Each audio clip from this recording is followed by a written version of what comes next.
Good morning, everyone. Welcome to this online orientation on the roles and responsibilities of parents, guardians, and learning facilitators in the implementation of the distance learning delivery modalities, as we are now in this new normal setting, remote learning for our learners.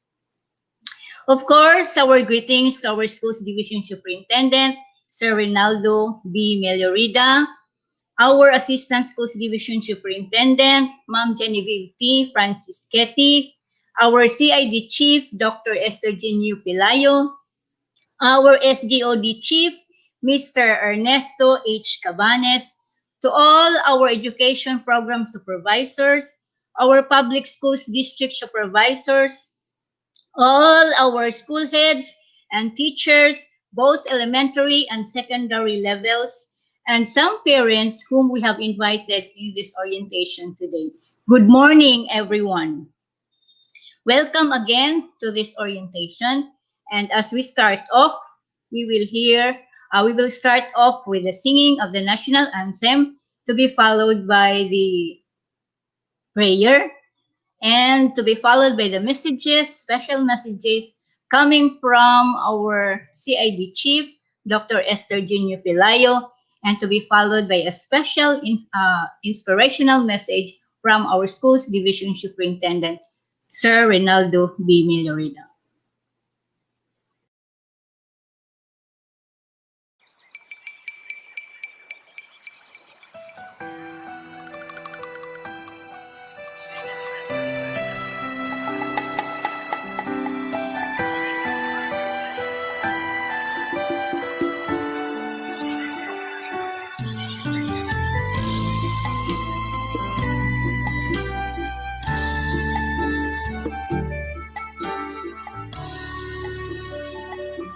O magbabayan, ikaw yang gaina, sing pulong ang pagawana, yang guwag na tagala, na kanami Mahagod o magpabaya, ikaw yang tigpaningog ng kanami mga piangamuyo demalang yagabaya di pupuwa kami ng kadayada mo.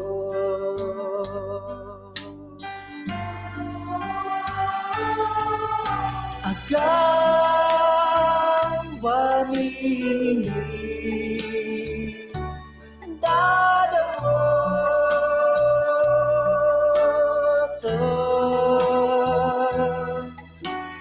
bunga ng paguma nagyabati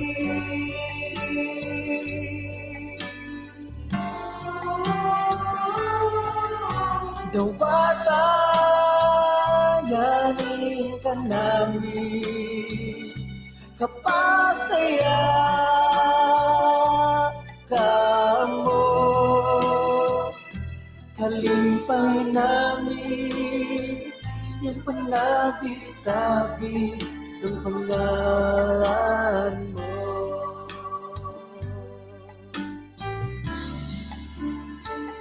O magbabaya,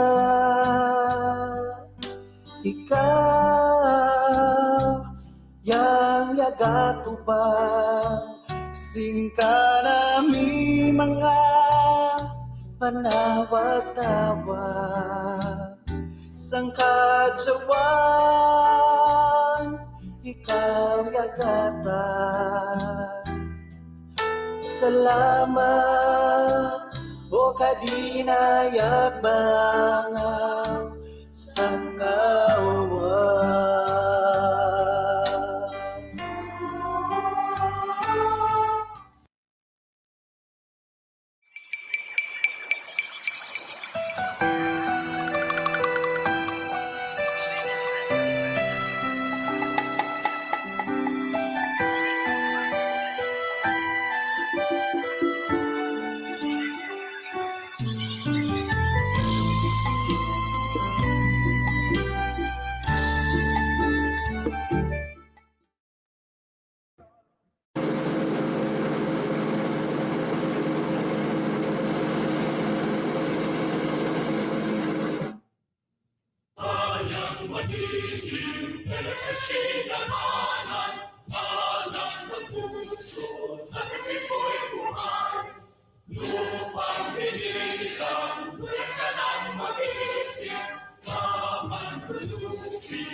To our schools division superintendent, Mr. Rinaldo B. Milioreda, CESU 5, our assistant schools division superintendent, Dr. Maria Genevieve T. Francischetti, to the curriculum implementation division team, and also our education program supervisor in charge of the alternative learning system, Mr. Antonio Palmahil, our education program specialist in ALS, Judivine Bellarmino, and also Ma'am Charito Oy, to our SGOD Chief Mr. Ernesto Cabanes, to all our public schools district supervisors, our school administrators, to all the ALS implementers, all teachers, friends, good morning.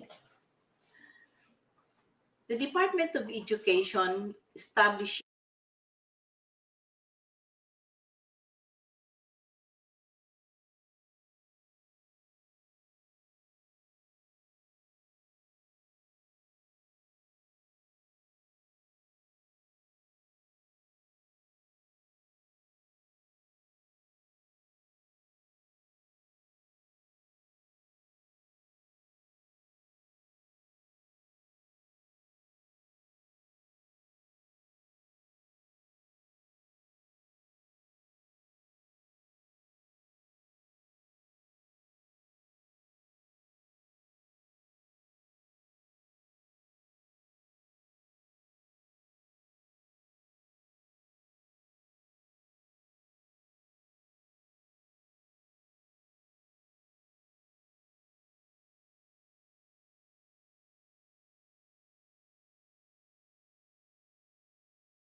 to our schools division superintendent, Mr. Rinaldo B. Miliorida, CESU 5, to our assistant schools division superintendent, Dr. Maria Genevieve T. Francischetti, to the CID team, and also the focal person of this activity, Maria Concepcion K. Wong, to our SGOD chief, Mr. Ernesto Cabanes, and the personnel of the SGOD, and to all others like our public schools district supervisors, our school administrators, public and private, to all our educators, our parents, of course, good morning. Welcome to the division orientation for educators, the rules and the responsibilities of the parents and learning facilitators in their implementation of the distance learning delivery modalities. I would like to start my message to our dear parents, which runs like this. If you raise your children to feel that they can accomplish any specific duties or any task they decide upon, you will have succeeded as a parent, and you will still have given the greatest of all blessings to your children. So because parents a very crucial role in the continuous learning of our learners. And that because the depth of the love of a parents for their children cannot be measured. And it is not like no other relationship. It exceeds concern for life itself. And the love of a parent for a child is continuous and transcends heartbreaks and disappointments. So, my dear parents, we dedicate to you this training, this orientation, and also to our learning facilitators because we have a big commitment, and I know we are so much dedicated to our learners and, of course, to the whole community that we can attend equality education because we would want to ensure that quality education can be given without also without compromising the health and the safety of our students. So the Department of Education have this kind of a strategic learning to our students so that they will be able to learn despite of the pandemic that we are experiencing today. So that is the DepEd Central Office have already given us a lot of learning delivery modalities aside from the face-to-face modality. And that is the face-to-face modality is still on hold by this time as we cannot just practice this today because of the pandemic as it is also increasing. No, the number of the infected people are increasing not only in Manila but also here in Davao City, and other divisions of the Davao region. So we have the face-to-face and another is the digital learning delivery modality using the gadgets, using the computers, the cell phones, and other gadgets. But then, if some of the students cannot avail of this, we have another learning delivery modality, and that is the modular distance learning modality, where according to the survey in the division of Davao Oriental is the highest number of the students uh, both and chosen the modular delivery modality. And of course, we have the radio-based instruction. The radio-based instruction can also be applied in our division as we have almost more than ten radio stations who have signed up a memorandum of agreement with our DepEd superintendent and also the municipal mayors and also the radio stations itself. And so after the radio-based instructions, we also have the TV-based instructions. We already are waiting for the scripts coming from the central office. So that's it. Our students can also experience the TV-based instruction. Our English supervisors and Filipino supervisors also having their trainings to the different with the different teachers who are expert in the TV-based instructions. And also, if we wish, we can have the blended instructions. While we are having the modular, then we can also shift to another instructions so that they will also experience the TV, the radio-based instructions, and also the online, the digital. So in the digital, I would like to go back there explaining the synchronous where we have the expected time. In the modular, that's the asynchronous where our learners will be answering some activities, and that will also be monitored by our teachers. No, our teachers, of course, they have their own weekly plan, the learning plan, that they can estimate how many competencies are already answered, already covered up by our learners. So, and also in the TV based instructions, we have the screen time where, like kindergarten, they will be given maybe 1 hour daily, no, and also grades 1 to 8 is 2 hours, grades 9 to 12 is 4 hours, grades 1 to 5 is 1.5 hour, and then we have grades 6 to 8 is 2 hours, and 9 to 12 is 4 hours. So we have to see to it that our students can finish the assigned task for a specific week.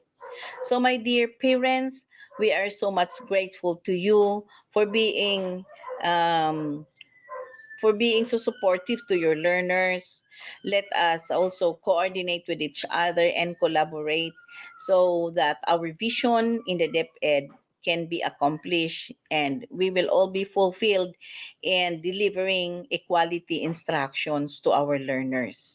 Let us also remember that our teachers are the second parents.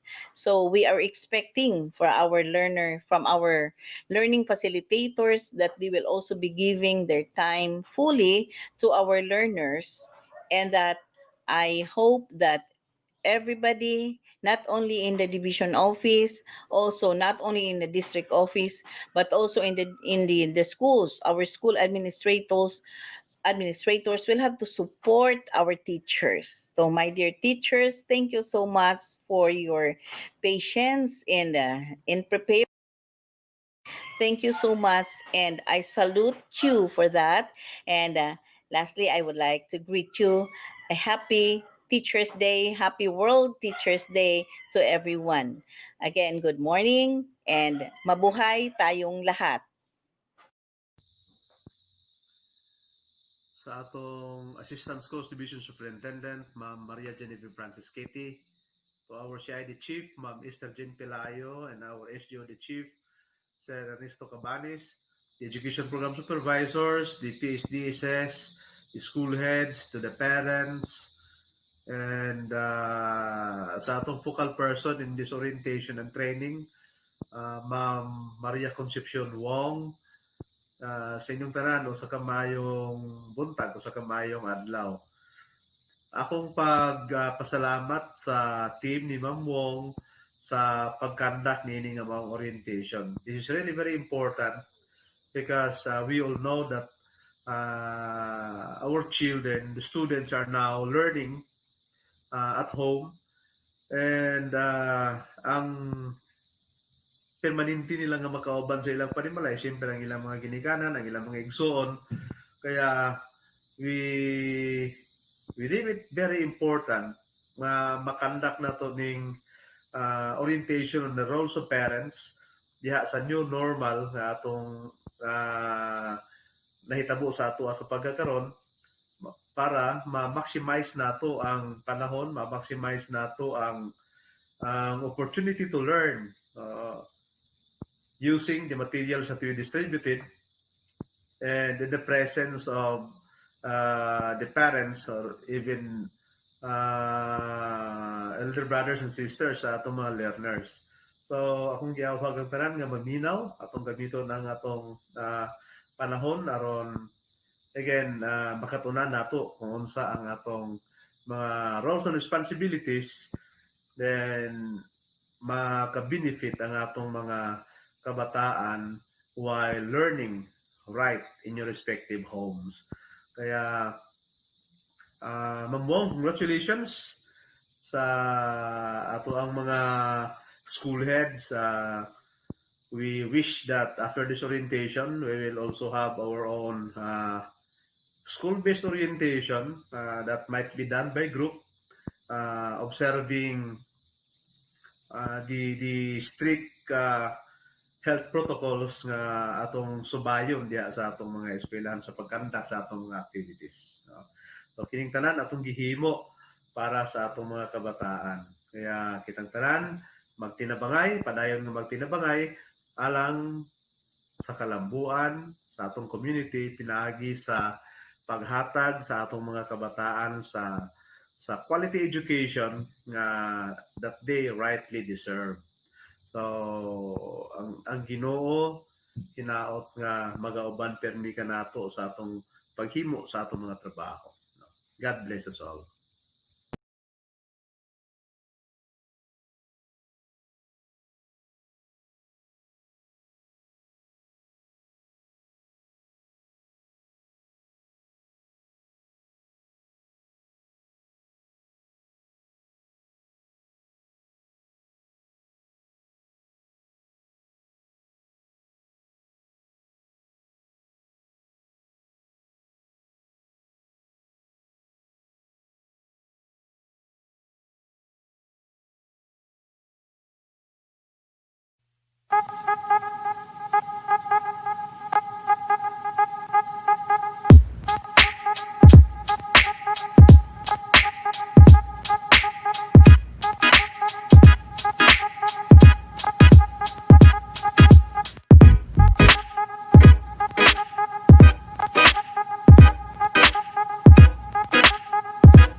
Good morning, everyone, to all our public schools district supervisors, all our school heads and teachers, both elementary and secondary level. Good morning, everyone. Welcome to this one-day online orientation on the roles of parents and learning facilitators on the distance learning delivery modalities. I will be dealing on these roles and responsibilities, although we have just opened our classes already this week, and we believe that all our schools have already done so much preparations for this opening, especially that we are already into remote learning, teaching and learning with our learners in this new normal setting. Let me give you the objectives of this orientation. One, we have to demonstrate understanding of the roles and responsibilities of parents and learning facilitators in various distance learning delivery modalities.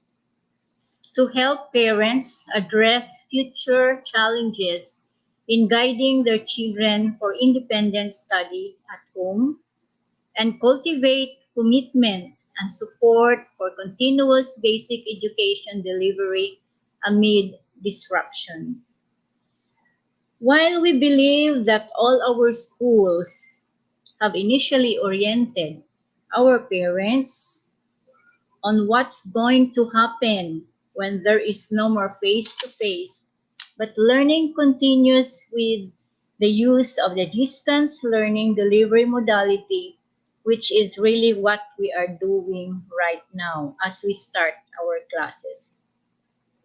And siguro, we still have parents na hindi pa tuluyang naintindihan yung role nila during this time. Nakakaiba talaga yung ating sitwasyon ngayon kaysa una. Kung sa orientation, sabihin nila, okay, but as soon as they are already into it, marami nang lalabas na tanong galing sa kanila. Paano namin tulungan yung mga anak namin, ma'am? Nahihirapan po kami. And so we think that we still need to reinforce what we have given them as an orientation on the scenario that their children will be experiencing from this time on unless makabalik na tayo sa face-to-face. Sana nga hindi na matagalan ito.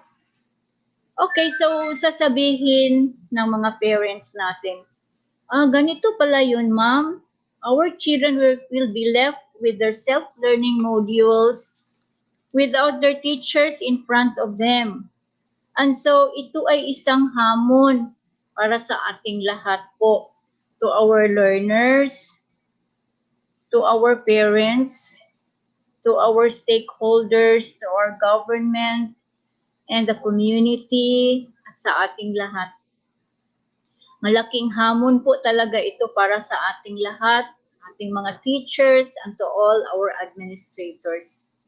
Now that they are now starting their classes at nakikita na ng mga parents ang real scenario na dinaranas ng mga anak nila in this new setting, we expect there will be more questions coming from them. Paano namin sila matulungan sa bahay? And so we anticipate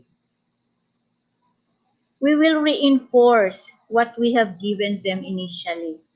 And we will be giving them a handbook para mabasa nila, and they will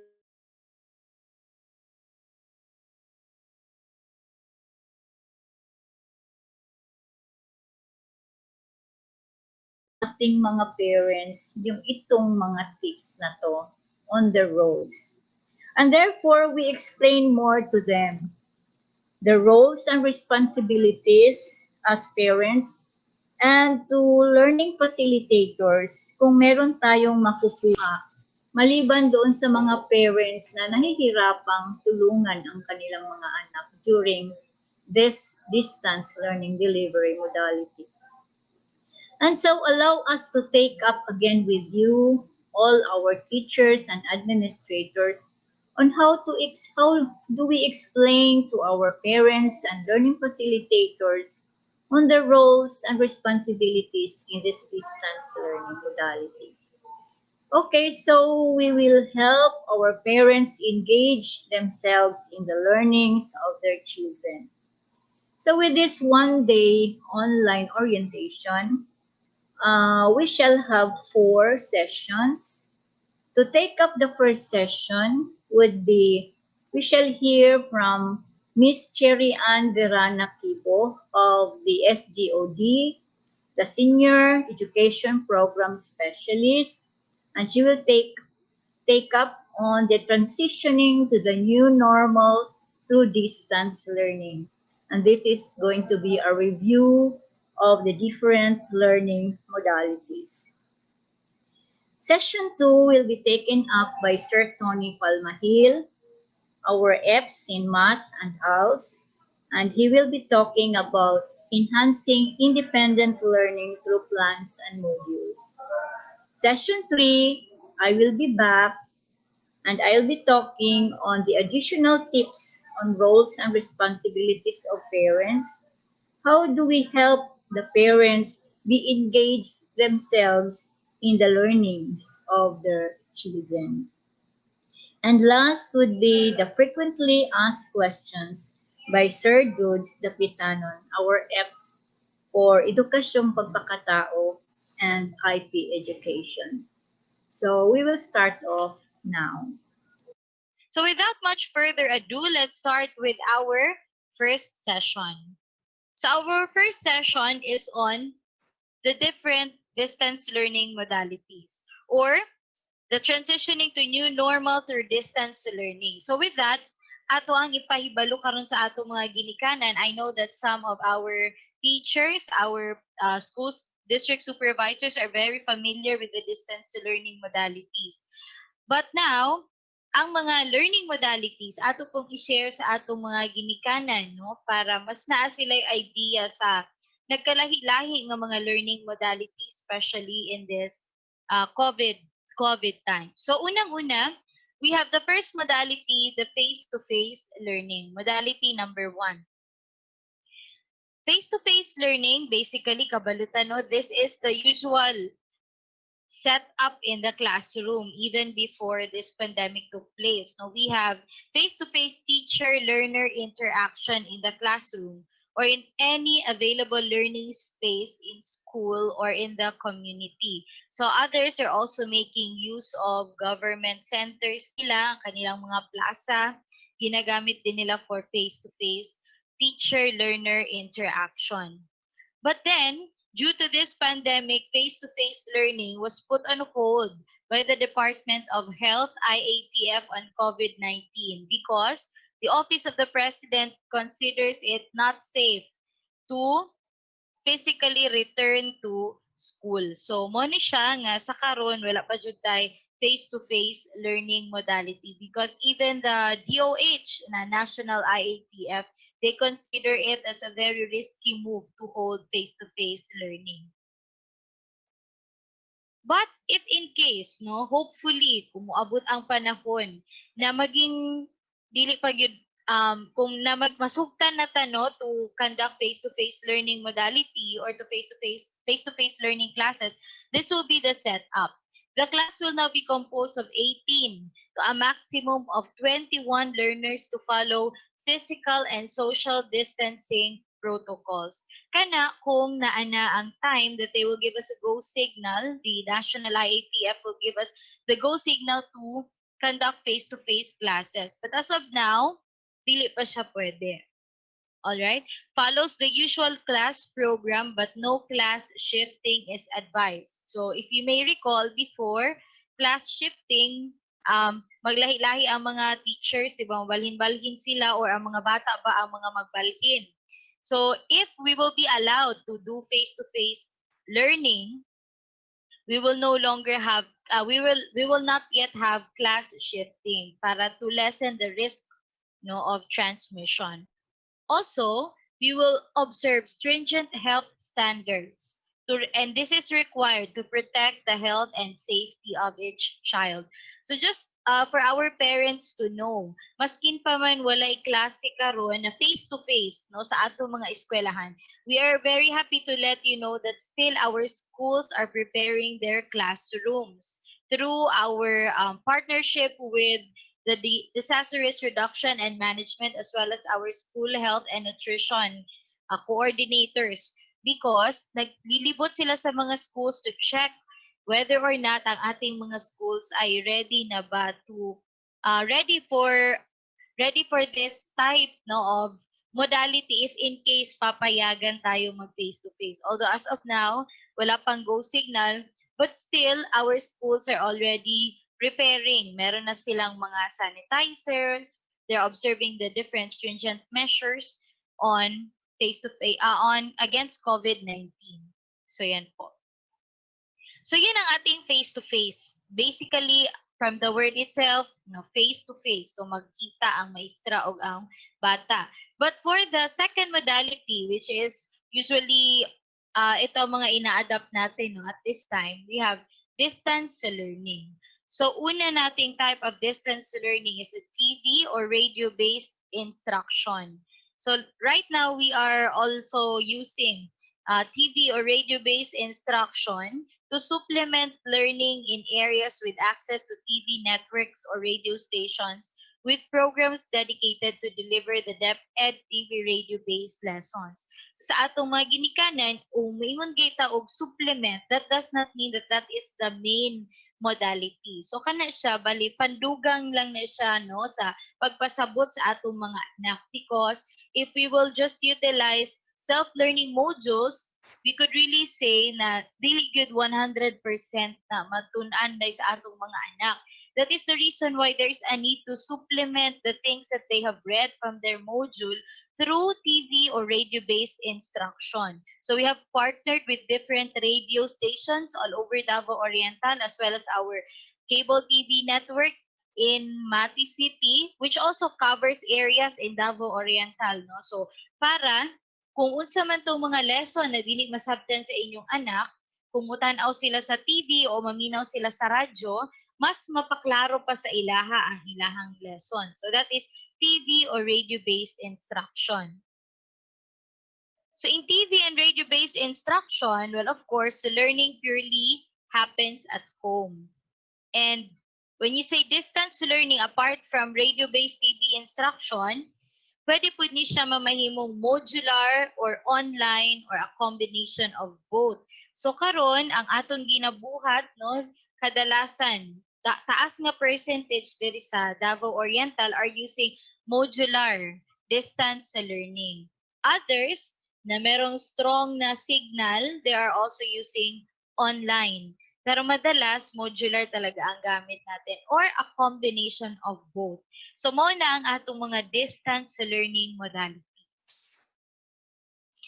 Now, since like what we've said no earlier na kadalasan sa ginagamit sa atong mga eskwelahan karon is modular delivery modular distance learning, mga self-learning modules. So what they do is that they deliver the self-learning modules to your homes through the assistance of barangay officials and volunteers. So atong mga teachers karon lahi na po ang ilang role no. Wala na po sila og taga LBC o taga JNT. O mo deliver po na sila. But then, it is more practicable if you will personally pick up the self-learning modules of your children no, with proper coordination with the school, strictly observing the health and physical distancing protocol. So, since na may mga area sa ato ang lugar na lagyo na no, na dili na maabot ni ma'am o ni sir, kay di na nila maabot sa kadaghan sa ilang estudyante, we are also requesting the parents to arrange no, with their schools para you will know where you're going to pick up your self-learning modules. And to all schools also, we are reminded that when we are going to have this system no, of the parents going to schools and picking up their self-learning modules, we have to ensure that we are strictly observing the stringent measures against COVID-19. So yun na nga, meron na tayong mga social distancing, the wearing of face masks and face shields, as well as the mga sanitizers and foot baths sa ating mga classrooms or sa ating schools. Next is that as parents, you are given the option to choose any distance learning modality that you think will be greatly beneficial and or applicable to your child. So just coordinate with the teacher of your child the option that you have chosen. So I guess, kumana ni siya katong enrollment na amoy gi-fill upan, no? Na usa ka form sa atong mga parents na amoy gi-fill upan dito, gipapili mo kung unsa ang mas pwedeng o mas maayo nga delivery mode para sa inyong anak. But then, like I said, kadalasan diri sa ato sa Davao Oriental, we chose the modular distance learning mode. So, DepEd Memorandum on Suggested Strategies in Implementing Distance Learning Delivery Modalities. So, yun na nga, no? Modular distance learning, online distance learning, TV, we have TV, radio-based instruction, and blended learning. So, mo ni ang mga upat ka strategies na ginapagamit sa ato karon sa DepEd. So, as of now, mainly we are using this modular distance learning and TV, video, or radio-based instruction sa ato ang mga schools din sa Davao Oriental. Or, that's also what you call the blended learning. Okay, so modular distance learning delivery, naata po'y digital modular distance learning delivery. So ang digital, ang mga modules, naana siya sa, nakabutang sa mga hard drive no, sa atong mga devices. While we also have printed modular distance learning. So mauni karon ang ginagamit gihapon nato karon sa DepEd Davao Oriental, no? So when we say digital modular distance learning, the teacher should have access to digital devices such as laptop, computers, smartphones, and with available online or offline resources. So optional lang ang online resources. While in printed modular learning, ang ating teacher did not need any digital device for this modality, but actually somehow you still need the device because some of our teachers are doing the printing themselves of the modules. And the learning resources to be used are not limited to the following: self-learning modules, learning learning materials and textbooks, primary lessons, and activity sheets. So mauna ang sa ato ang printed modular and distance modular learning. So magyapon ni na mga kagamitan. Ang kalahian lang, when we talk about digital, wala na siya naka-print. So sa ato pa, pwede nga i-save sa teacher sa USB and then ihatod sa teacher dito sa inyong anak o ang inyong anak na mag-access if you have your personal computer at home. But right now, ang ginagamit kadalasan sa ato diri sa Davao Oriental is the printed modular distance learning. Alright, so printed materials are being sent out by teachers to every learner. So available online, offline learning resource portals.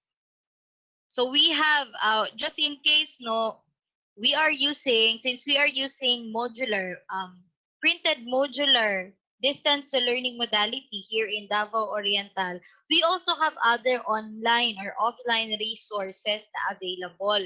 So instead ng inyong mga anak, sa ato mga ginikanan nun, nagtanaw sa ato karon, instead ng inyong mga anak magsige lang og Mobile Legends, unsa ba ang ilahang mga ginadula na online games, you can ask them to access the following portal. So una na kaning DepEd Commons Android launcher. So ilaha lang ning i-download. This is an app where they can find different learning resources. So naay mga quizzes, there are games dito that would help them understand their lessons more. Yan. And we also have the Learning Resource Management and Development System, LRMDS portal. This portal is also good for teachers because the teachers can access different modules from LRMDS. So yan po ang ating mga learning resource portal. So sa mga ginikanan na dili mo halimbawa lang gusto ninyo na mas mapalawak pa jud ang kahibaw sa inyong mga anak, because you're not sure if your child understands everything that's written in the module and you want your child to enjoy his or her time while learning. So access these portals, particularly DepEd Commons, because DepEd Commons is very friendly to your child. May mga games doon, may mga quizzes which would help them understand their lessons better. And of course, the learning management system. This is also good for our teachers. Now, this is what they use as portal, learning resource portal. So, unsa po ding online distance learning? So, online distance learning, there are two types. We have synchronous learning and asynchronous learning. So, when we say synchronous learning, unsa man ning synchronous learning? It's what we call the real-time live interaction, instant message, and feedback. So, mura gud na siya og nakipag-chat mo, di ba? So, the moment you chat somebody online, so mag-reply siya automatically, you get the feedback. Or you can do a video call just like this, like what we're doing. Or mag-video call mo sa Facebook. So, that is synchronous learning. Or you can use Zoom o sa padinang uban ng mga Google Meet to do synchronous learning. So sa ato mga ginikanan, mao ni siya na ay live interaction between your students or your children with their teacher. So mo na siya ang synchronous learning. Pag maingon pud ta og asynchronous learning, that means no real-time interaction, flexible time frame. So meaning, maybe the teacher could provide a set of presentations, so PowerPoint presentations or materials na i-send niya sa inyong mga anak. So for example, they will send them the links of materials and then your children will be asked to answer the materials or to read the materials. So yun naman ang no real-time interaction, unlike synchronous learning. And most especially kapag synchronous learning, kailangan talaga na online din, malakas ang internet ng inyong anak para makapagbigay siya ng instant feedback.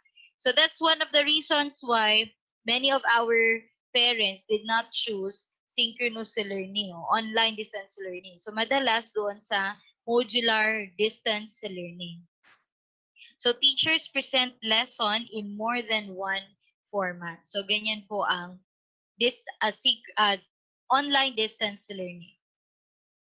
Now, kapag your child or if your child also uses screen or the screen or cell phones, laptops, and the like, because like what I said, there are many portals, many available learning resources for your children online. So they might tell you na, "Mapa, I want to use my phone to look at lessons or to study my lessons." So okay lang yun siya, but then we have to take note of the screen time guidelines by age. So first, if your child is in kindergarten, the maximum screen time is 1 hour daily. So, isa ka oras lang no sa pag-kinder pa imong anak. So, daghan nag-studies man good no. Although we respect the parenting styles of different parents, no, various parents, but there are already studies proving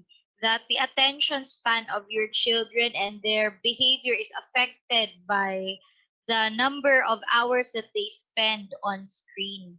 Kaya po, most of the pediatricians, no, the pediatrician of my child included, recommends a specific screen time lang for our children. So that goes also with our students sa ating mga eskwelahan. No? When they're in kindergarten, the maximum screen time should be 1 hour daily. If they're already in grade 1 to grade 5, maximum screen time is 1.5 hours daily or 1.5 hour.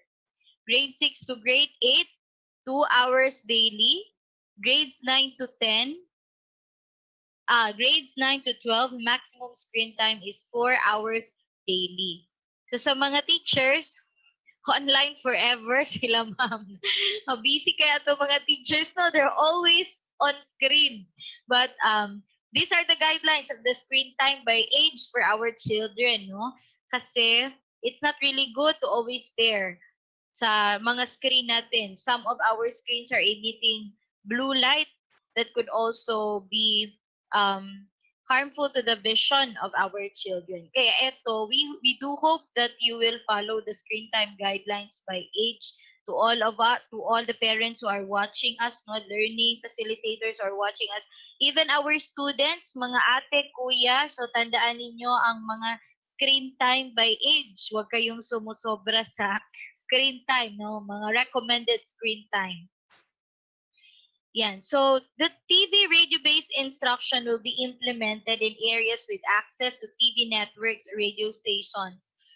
So like I said, DepEd Davao Oriental is in partnership with PCTV, also in partnership with other radio stations across Davao Oriental para lang to deliver supplemental lessons through TV and radio-based instruction. So kung mutanaw inyong mga anak og TV, o maminaw sila sa radyo, we do hope that you would support them because their lessons are also aired on TV or on the radio. So TV and radio-based lessons that will be utilized are converted self-learning modules and teacher-made videos that are aligned with the most essential learning competencies. So existing TV video lessons, which are MELCS map, may also be utilized. So in the TV radio-based instruction, so kung matingala mo unsa di ay nang naadinha, kana siya, these are actually self-learning modules still, but then they are transformed into radio scripts or they are made into video scripts or video clips for your children to learn. So mo na siya ang naa sa TV and radio-based instruction. And these are all based in the most essential learning competencies. So to our parents who are watching us, pag maingon ta og most essential learning competencies, that means the hand-picked competencies that will be taught to our children in this time of global pandemic. Because we do not have the luxury of time to teach all the competencies. So that's why DepEd only chose the most essential learning competencies, and those will be delivered through the self-learning modules and The self-learning modules may also be transformed to TV and radio scripts. Ayan. So again, they will be supplemental only, no? TV and radio-based instruction will only be supplemental. So ayaw mo kabalaka, ayaw mo pag-ingon nga, ma'am, wala may TV, ma'am, pili cable, amo ang TV, o ma'am, wala may radyo.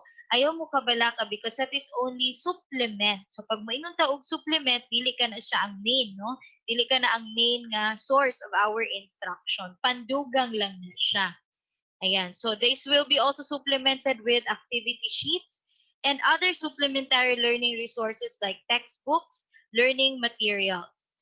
And the making of self-learning materials, self-learning modules will be available.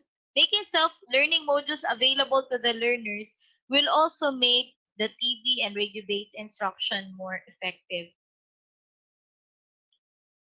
Okay, so that's the third modality, no? TV and radio-based instruction. Ang ating fourth modality is a blended distance learning. So before, we used to call this blended learning. No? To our teachers who are watching us, I know that you have read previously our anong tawag dyan? Ating Basic Education Learning Continuity Plan. The first time it was released, no, blended learning used to refer to a combination of face-to-face and distance learning modality. So, di ba yun yung definition before? But then since when time, ngayon, at this time, it was observed that indeed it is quite impossible, no, to conduct face-to-face classes. So they changed the definition of blended learning and they used to call it now as the blended distance learning. So when we say blended distance learning, it's a combination of all other distance learning modalities. Combination ng online distance learning, combination ng offline distance learning, combination ng modular distance learning, and a combination of the TV radio-based instruction. Okay, so unang combination, we have online and modular. So this could be used by some schools, but I again I would like to emphasize to our parents that it depends on what you chose during the enrollment, no? The teachers will provide what your choice, or to provide access to you depending on your choice doon sa ating enrollment.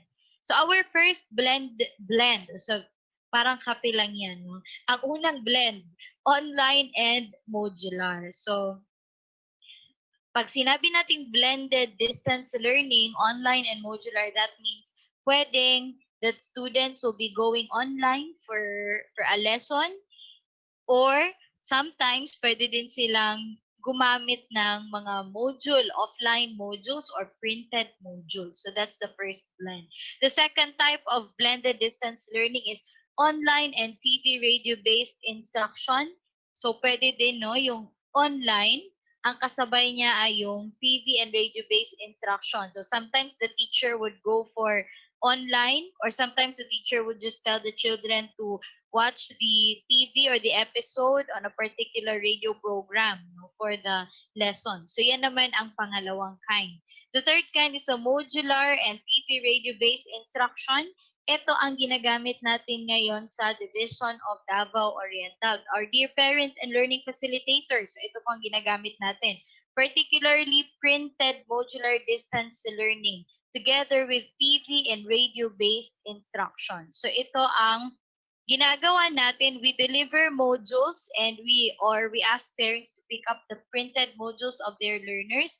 And thereafter, we will also ask your children to watch some episodes or to listen to radio programs, no, dahil nandoon ang mga lessons to supplement, no, the lessons that we find in the self-learning modules. Okay, so ito na nga, online and modular could be a combination of synchronous learning, asynchronous learning, and printed modules. Online plus TV radio-based instruction, a combination of synchronous, asynchronous learning, TV lessons, and radio lessons, and the one that we are using right now, the combination of modular and TV radio-based instruction. So digital modular distance learning. Particularly, nandito tayo sa printed modular distance learning and a combination of TV lessons and radio lessons. So yun po ang ating third type no of blended distance learning. And of course, our third modality, we have homeschooling. So homeschooling, learning is done purely at home, and then the parents and guardians act as tutor or online or learning facilitator only if qualified and has undergone relevant training. Parents and guardians should be able to provide their child with the necessary learning materials and resources, and homeschoolers must be enrolled in a recognized homeschool provider, either public or private school. So here in Davao Oriental, we do not have yet a registered homeschool. No, kasi kapag sinabi nating homeschool, a school should be accredited as a homeschool, and then the parents act as the teachers of their children. So common ito sa Luzon, no, sa mga artista.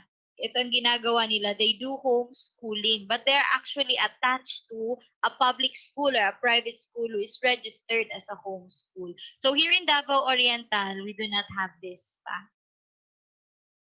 All right, so that is everything, no, for the session 1, for the first session, which is transitioning to new normal through distance learning. So I have just given you the idea on the different types of learning modalities, but most particularly I gave stress no to the modalities that we are actually using here in Davao Oriental. And we do hope that parents are already familiar no with all the distance learning modalities, but particularly dun sa ating mga ginagamit for our learners. So thank you very much. You may have questions later which you would wish to ask. Please don't forget to write them down first, because after the session, we will be giving you a chance to ask your questions online. So maraming salamat po for listening, and now we will proceed to the second session. Daghang salamat.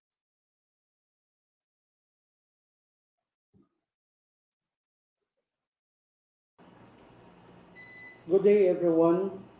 Today I'll be presenting session 2, Enhancing Independent Learning Through Plans and Modules. So, what is the primary learning resource to be used by the learners at home?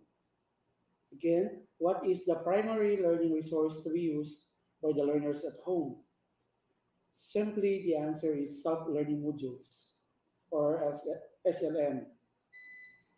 Self-learning modules, or SLMs, this can be in various formats like printed or digital formats, audio-video lessons, or ESLMs, depending on the adapted learning modality or modalities. The SLMs present the lesson in a way that is similar with how the teacher normally delivers the lesson in the face-to-face learning modality. It begins with a review of the past lesson that relates to the present lesson. A pretest is given to determine what the child knows about the topic, followed by the presentation of the lesson, which is explained by giving examples. Different tests are given to help the child measure his understanding and mastery of the lesson. Towards the end of the module, the child is asked to make a generalization of the lesson and to complete the post-test. Answer keys are provided so that even you, as parents or guardians at home, will have an idea about your child's progress. Since the SLMs are the primary learning resource that will be used by your child for distance learning, you are expected to help in the distribution and retrieval. SLMs can be picked up on a scheduled date from the school or from a designated center in the community with proper coordination with the school and strict observance of the health and physical distancing protocols. SLMs can also be delivered to your homes through the assistance of barangay officials and volunteers. Finally, the self-learning modules or SLMs are all for free. To the parents, how do we help your children manage their time and finish the assigned learning tasks at home? Again, how do we help your children manage their time and finish the assigned learning tasks at home. Your children will be provided with a weekly home learning plan created by the teacher. This plan provides the following. First, learning competencies targeted on a specific week. Second, weekly tasks in all learning areas based on the SLMs. Third, time allotment for doing the tasks. Fourth, mode of submission of completed tasks. Fifth, time allotment for consultation with the teacher or learning facilitator. So meaning your children could also have some consultation or arrangement with the teacher or learning facilitator if ever they will find difficulty in certain topics. Finally, six, reminders for daily routines, breaks, and other off-task activities. The weekly home learning plan ensures that your children can finish the assigned tasks for a specific week and still find time for rest, relaxation, hobbies, physical exercise, family bonding, and even household chores. To the facilitators, how can you help the learners in using the SLMs? It is important to make yourself familiar with the contents and format of the SLMs. The SLMs begin with an introductory message, which contains instructions for the learners and for you as the learning facilitator on how to use the module. In other words, to you, my dear facilitators, you should be familiar with with the materials that you should be using so that you'll be able to really help the learners as regards accomplishing the ESLMs. Parts of the self-learning module, so it includes, of course, the DepEd logo, the grade level identifier, the resource title, example in Araling Panlipunan, then the cover art, there are pictures in there to give, to give colors, and of course the source and the violator, yung hindi pinagbibili, things like that, and the research title, the copyright year, the copyright notice, name of copyright holder, development team, or those members, those who write the materials or the module, the writers per se. And printer's company, name, address, and contact details. How can you help your child manage his time and finish the assigned learning tasks at home? How can you help your child manage his time and finish the assigned learning tasks at home? Simply, we need to have the weekly home learning plan. Others may call it my learning plan. So how do teachers develop the weekly home learning plan?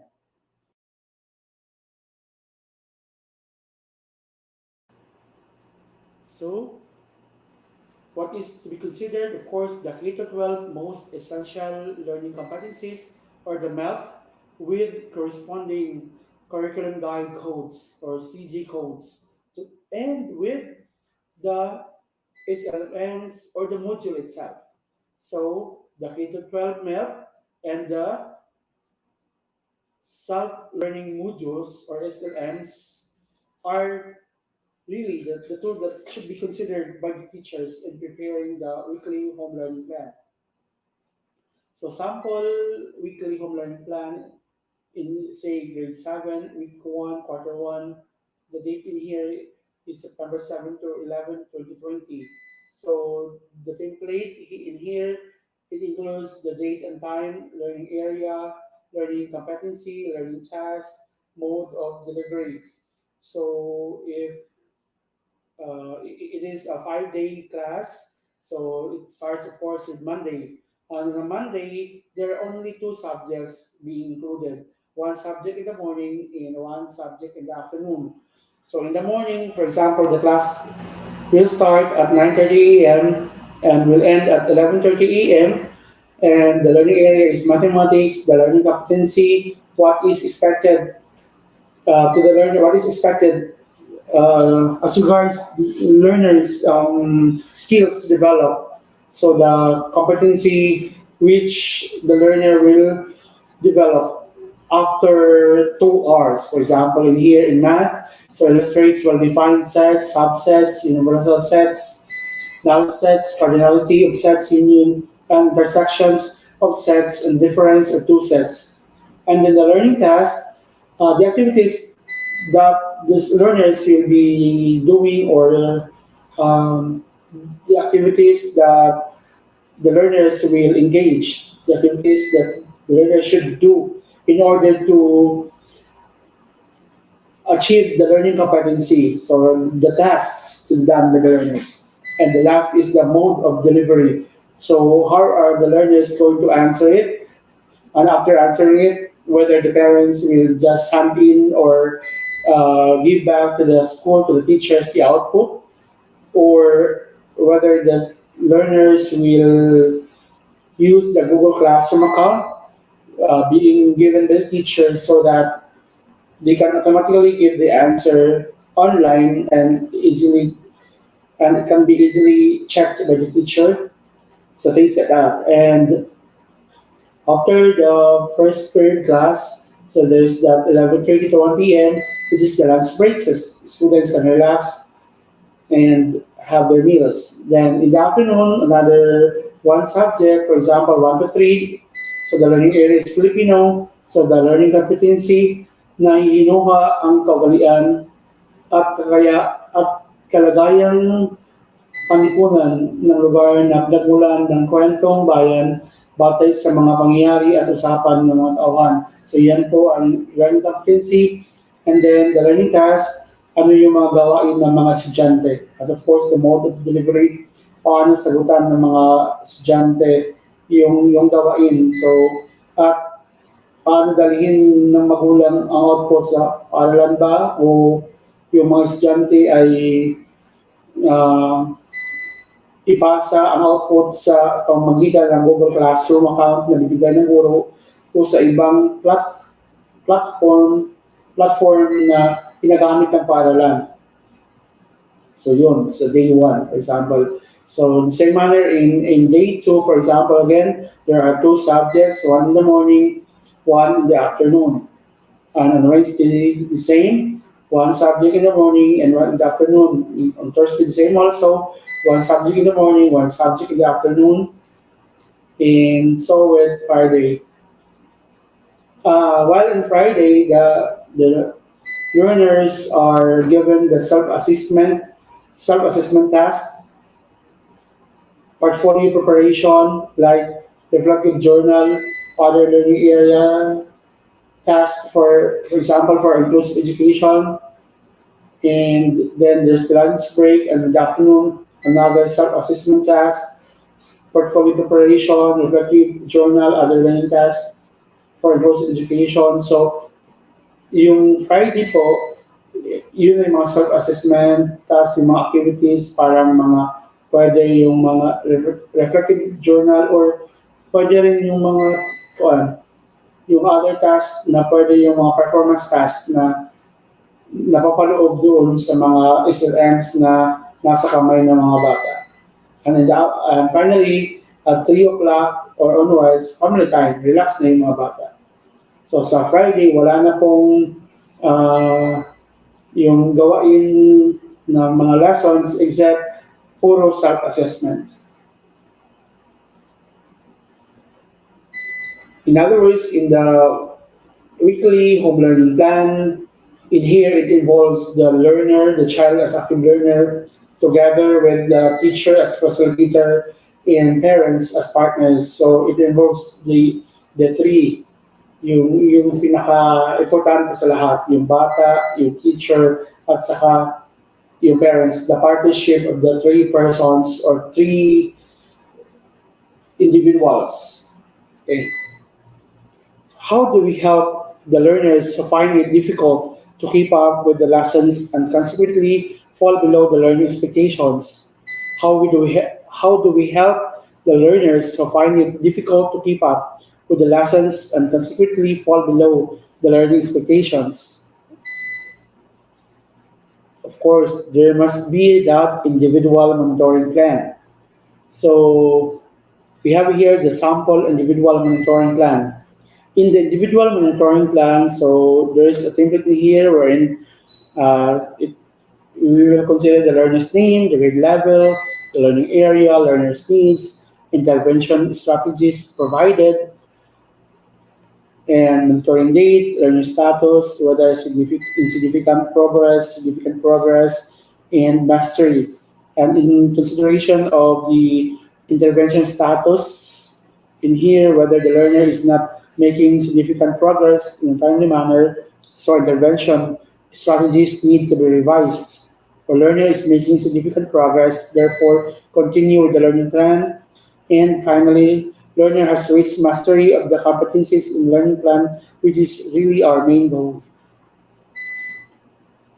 When schools, families, and community groups work together to support learning, children tend to be better in school, stay in school longer, and like school more, according to Anne Henderson.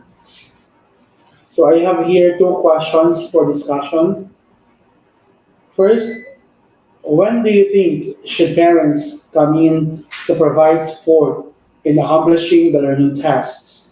Again, when do you think should parents come in to provide support in accomplishing the learning tasks?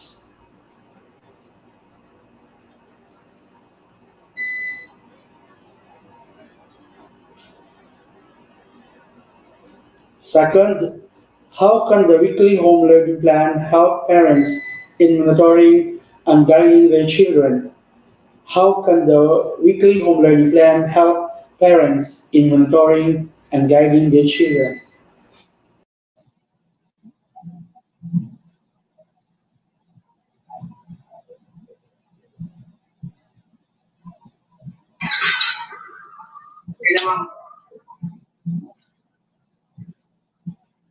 Start na ko. Okay, go na. Okay. 5 seconds sa iba, tapos go. Na ako'y pinduton. Wala naman, dito na. Pause Okay. 5 seconds, tapos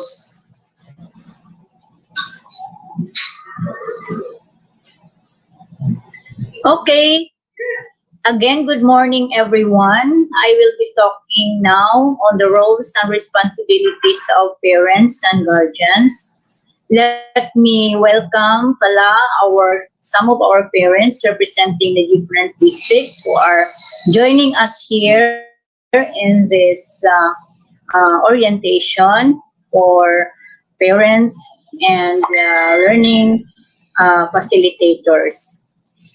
The roles and responsibilities of parents and guardians in helping their children to become successful in their chosen learning modality. These are being illustrated in the word parents as the acronym in which P stands for provide, A stands for advise, R stands for remind, E stands for engage, N stands for nurture, T stands for trust, and S stands for support. We have to let our parents understand that they have to engage themselves in the learnings of their children. Okay, so first and foremost, to provide, our parents should provide their children with enough time for learning support and guidance. Meaning to say that our parents should give quality time to their children. If they have not done this, then this is the best time that our parents would provide that quality time. Kahit maliit lang na time, not deep, but it's really quality time, then that would be best for our children. Because when they feel that their parents are with them, guiding them, they would feel secured and they would be motivated to do their tasks, the assigned tasks.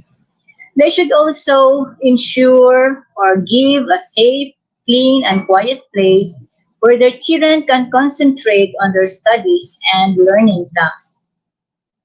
Kahit na maliit yung bahay nila, they should provide a place, safe, clean, and quiet place for the children to work on their studies. And let's say, kahit maliit yung bahay, pwedeng, kung walang table, pwedeng lagyan ng maliit na mat so that they can have their own position as they wish with the guidance of the parents.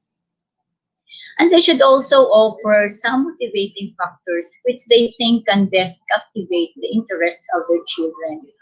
So yung motivating factors could be like, sige, I will give you your snacks after you have done your task, or I will give you your money to buy your snacks for the morning. Or it could be through stars na ilagay sa dingding na after magkaroon na sila ng 5 stars, he could already give, and the parent could already give, say, meron akong gift sa'yo because you have done your task. So, ganyan yung mga motivating factors na pwedeng ibigay natin sa mga bata. Then, for advice, we have to let the parents understand that they have to advise their children to establish routines and procedures as a way of managing their own time. Even if there is a home weekly plan, at least they can be flexible enough to do their own routine already based on the home weekly plan that is given by the teacher. Let them also develop good study habits without losing a reasonable time for their hobbies and interests. To develop their children good study habits, they would provide the right environment where they can really study, concentrate, and learn. Let them set specific goals. Make study time a part of their daily routine. Keep them away from their phones for the meantime and social media and from distractions while they study, and allow time for them to rest. The weekly home learning plan allots time for studies and relaxation. Now remember that this is to be understood by the children, that the allowable screen time for their age, say for example for their TV screens, kindergarten, a maximum of 1 hour daily, grades 1 to 3, maximum of 1.5 hours daily, grades 4 to 8, maximum of 2 hours daily, and grades 9 to 12, a maximum of 4 hours daily, 2 hours in the morning and another 2 hours in the afternoon. So that should be well understood by our children. They should be able to manage their own time based on the home weekly plan para magkaroon sila ng sariling pag-unawa that they should establish this time for the study and then the rest of the time for the recreation, for the relaxation, for the nap, for the snacks. Then remind, parents should check their children's learning tasks and remind them about the time frame set by the teacher. They should always make sure that the children attend scheduled meeting, if online, or watch or TV or radio lessons based on the broadcast schedule. So kung magkaroon ng broadcast schedule sa TV, as I mean sa radio, they will do their learning tasks and complete their portfolio. And that they should remind, but do not reprimand. The role as parent-teacher is very critical, but we encourage them to be more patient in reminding them of their task assigned to them. So, very critical talaga yung parent-teacher role natin. We should be very patient in reminding our children. Kung minsan, ayaw na nilang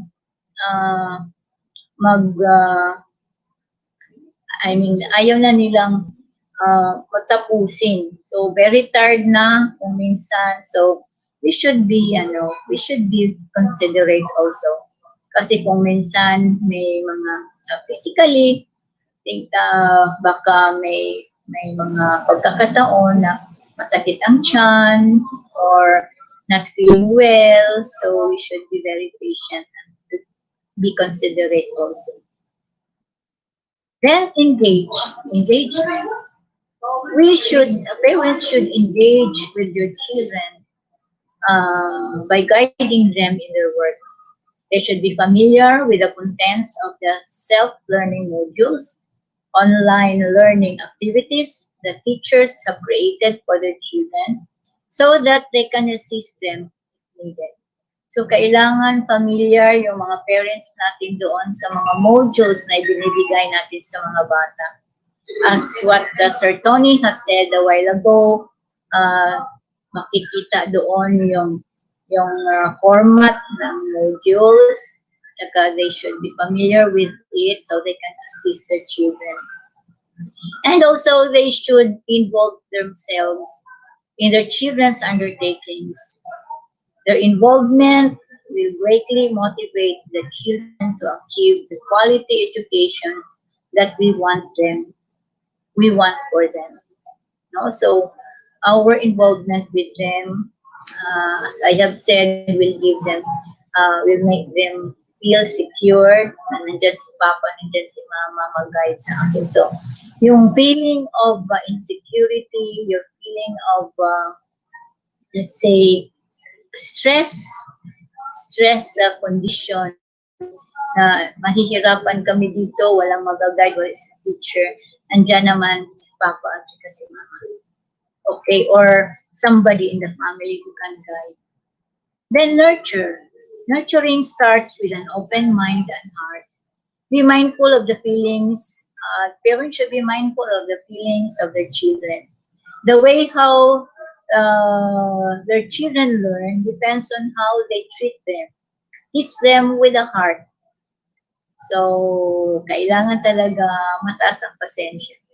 Kasi kung minsan tayo mga parents, we are too expecting too much from them. But we should consider their age and then their capacity. Nurture your children's physical and socio-emotional well-being by constantly communicating and spending quality time with them. So as we have said, quality time talaga, kahit short lang ang time, but it is quality time because there is also bonding, no? And at the same time, may pagkakataon na nagjo-joke, meron din pagkakataon na tutok talaga. Encourage them to take adequate break time for rest and relaxation. During break time, they could listen to music, play guitar, watch their favorite cartoons, show or TV show, programs, draw, sketch, or do coloring activities. And they should find about their children's difficulties and anxieties. They should be sensitive enough to observe yung mga feelings ng kanilang mga anak and be able to address them with the help of their teacher. So kung meron mang mga anxieties, difficulties felt by our kids, parents should be able to relay to their teachers para matulungan yung ating mga anak. Celebrate small successes with their children. They should be able to finish the assigned task on time. So if they are able to finish their assigned task, then we celebrate. Parents should celebrate with their children. Okay, punta tayo ngayon sa kakain tayo ng binignit. Or ano bang tawag niyan sa binignit? Or mag-play tayo mamaya. No? Because children really love to play. So, merong mga incentives na ibibigay natin sa mga bata. So, celebrate small success. Kahit maliit lang na success, they should be appreciated by the parents. Then the trust. Trust means believing in the children's capacity. Believe that their children can be independent learners and say this to them verbally. So, if the parents feel na dapat i-appreciate natin yung bata for the activity that he has done, then we say it verbally para ma-feel nila yung appreciation natin. Remember that children live up to the expectations that we have for them. No? So, tinatry nila to really come up with our expectations. And once we have seen that they have done their work, then we appreciate, we give them appreciation. And we even hug them. We tell them, wow, you're great, you're good, very good. So, let their children feel also that they are there as a guide. At the same time, teach them to take responsibility for their own learning. Allow them to be responsible for their own learning. Give them time to be independent because they also have the capacity to do it. Kasi kung minsan masyado natin silang binababy, they would feel that they are independent enough that they could do something. So, pag masyadong bibaby-bihon yung mga anak, there may time din na parang i-hug natin sila, that we show our love to them. Maintain the trust between them and their children. Be careful with the words and actions that they will have for them because this might lead to children's disappointments. So, kailangan talaga careful din yung mga parents sa mga words that they would be giving to their children. Kahit na impatient ka na masyado because you have something, you have a work to do pa, and you would like them to finish the work already. But be patient. Let us watch our words because this might give disappointments to the children. Okay, so then support. We give the support to our children by investing time and effort in conversing with them to know their strengths and weaknesses, tracking progress based on the results of their tests in the SLMs, and by communicating with their teachers and advisors. So parents should give their support, invest time and effort in conversing with them. So kahit na mga nonsense, no, na mga talks, na mga stories, but they are felt by the children na, oh, si mama, I am open to my feelings to my mom and dad. Even may mga crush na sila. They can talk to the parents. Kasi parents are welcoming those stories, those mga conversations na while they are talking with one another, children can open their feelings to them. So, maging close yung relationship between the mother, the father, the parents, the guardians, and the child. So, kung meron silang mga difficulties, we would also open it to them. And if there are difficulties that will be observed by the guardians or the parents, then this should be communicated to the teacher advisor also. It is very important so that they can be helped. If parents would not be able to address the difficulties experienced by the children, then the teacher can be an advisor also. They can guide and help. Now, these are also roles and responsibilities of learning facilitators. If we have learning facilitators, maliban sa mga parents na nandyan who would be unable to teach their children kasi at work sila the whole day, wala silang kakainin kapag wala yung parents. Walang work yung parents. Or hindi talaga mahirapan talaga yung parents to help the children. Then, if ever we have learning facilitators, then these are also the roles and responsibilities. So as a learning facilitator, you are not expected to take the role of the teacher, no, or as an expert, because you are not an expert, you're just a facilitator, a guide.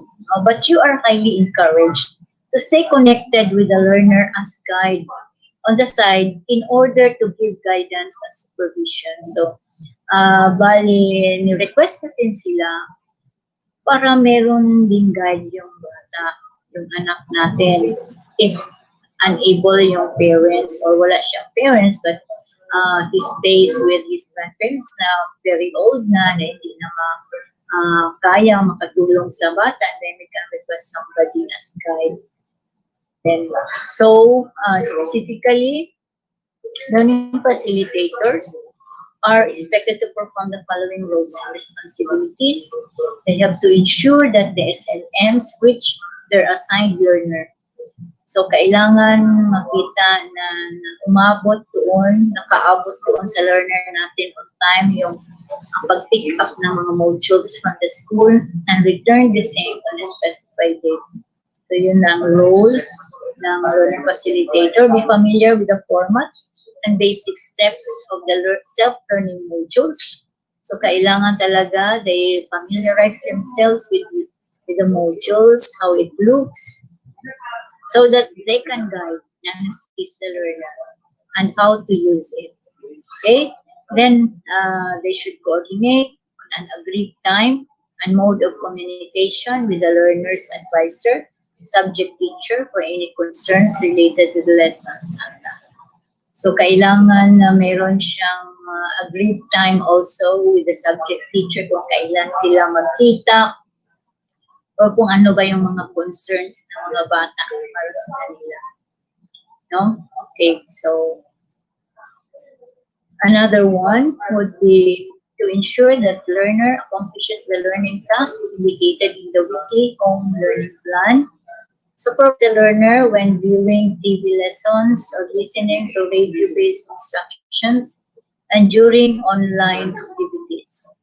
Clarify learners' difficulties and areas of confusion in the lessons or write the learner's questions and coordinate with the teacher. So you should be the mediator between the learner and the teacher. Guide the learner in establishing routines and procedures as part of time management. So, kailangan marunong na rin yung bata meron siyang responsibility on the time schedule that he should be nakatutok doon sa kanyang assigned tasks. Time management.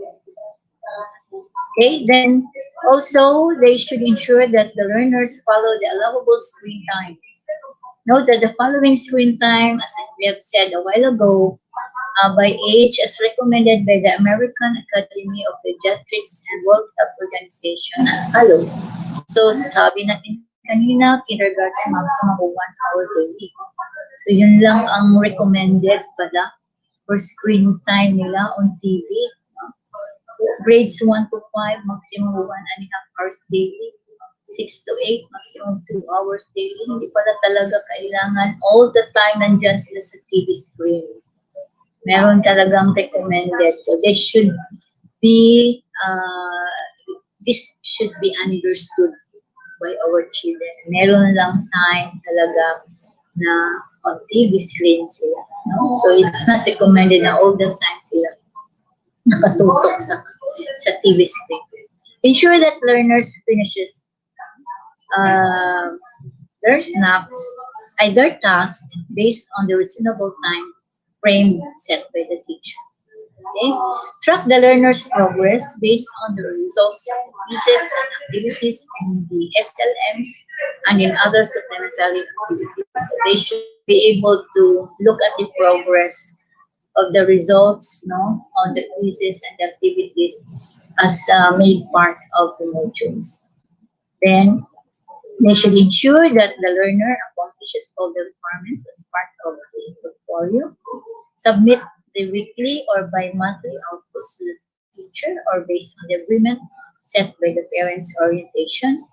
Nurture the physical and social emotional well-being of the learner by allowing him, her to spend time for rest and relaxation. Communicate with the learner about his anxieties and difficulties, if any, and find ways to show their support for the learner. Okay, so this is to it that na-accomplish ng bata yung kanyang assigned task, yung mga requirements, yung portfolio, the submission of the outputs, and syempre, nurture the physical and social well-being, social-emotional well-being of the learner by allowing him to spend also time for rest and relaxation, no? And communicate with the learner as to her feelings. Okay, so there are tips on positive parenting and discipline while facilitating the children's learning at home. So these are tips on positive parenting. One is create a positive environment. Is give the children extra love, warmth, and attention. Create a simple daily routine which includes learning, exercise, and play. So part of the routine would be an exercise, pray, or an sort of play before starting. Then practice self-care. So mayroon talagang bago magsimula,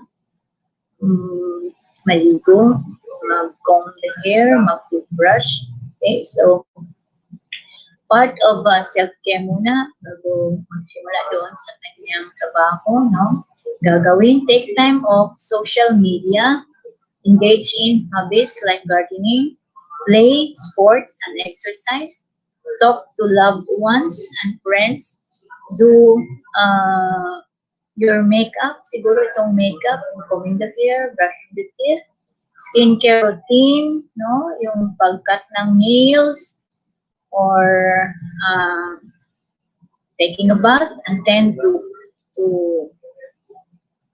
ano ba yan? And tend to your nails, or cutting the nails, and do mindfulness exercises like yoga and meditation. Magka-yoga pa kaya, or ano lang, yung simple exercise, no? Or meditation. Then build positive interactions. Give praise to the children and focus on positive. Be as specific as possible with the praise. Actively listen to the children, especially when they are emotional. So we should have listening ears for our children. Give praise to the children and focus on the positive. So focus on the positive, not on the negative. So siguro, i-guide lang yung bata kung ano ang dapat gawin. Hindi na yun yung, kasi ganito yung ginawa mo, ito yung ginawa mo, which is mali. More on positive na, ito na, sa susunod, ito na gagawin natin, which is more positive, no? So positive interactions. So another one would be manage anger. Comfort, calm, and speak calmly to your child when they are highly stressed or angry. So give time to just be there. The parents' presence, lalo na kung may feelings of depression or anxieties felt by the children, just being there, holding the hands of the child is one very important support that we could give to our children. No? So we calm and speak calmly. Kung galit yung bata, you should not be galit also. Parents should not be galit. No, so ikaw ang parang ikaw yung cold environment na kung sabihin nila na galit siya, dapat ikaw ang kalma. Stay calm and take these 3 steps. Count 1 to 10 before you say or do anything. Kung galit ka na, you tend to burst out in anger. Count 1 to 10 and say, before you say anything, you think hard.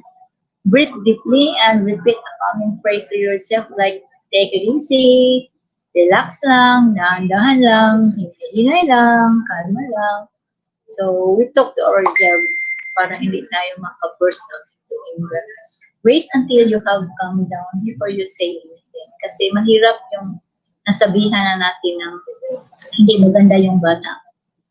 Maano sila, ma-distress sila, and then they would not find it anymore very helpful and very encouraging. Mawala na yung encouragement nila. Mawala na yung gana ng bata. Another one would be, apologize if you think you have treated your child unfairly. Kung minsan, because of a lack of work or may problema tayo sa bahay, wala pa tayong bigas o wala tayong pera pangbili ng pagkain. So, maraming pumapasok sa isip ng parents, and then we have treated our child unfairly. We have to take time to apologize. Wala namang mawawala sa atin because we are parents. Kung minsan sabihin ng mga ibang parents na, anak ko lang siya. Bakit ako mag-apologize? No, hindi yan. Kasi when asking for an apology, it's some sort of humbling down yourself na nagkamali ka. And then it would also give the child the chance to really think na kailangan din pala akong mag-apologize kung I have treated somebody unfairly, kung nagkamali din ako. So, they would apologize also for others, for their opinions kung nagkamali sila. So, it's something, it's a value formation also. So with that, because it is really very necessary that we provide the positive environment to our children.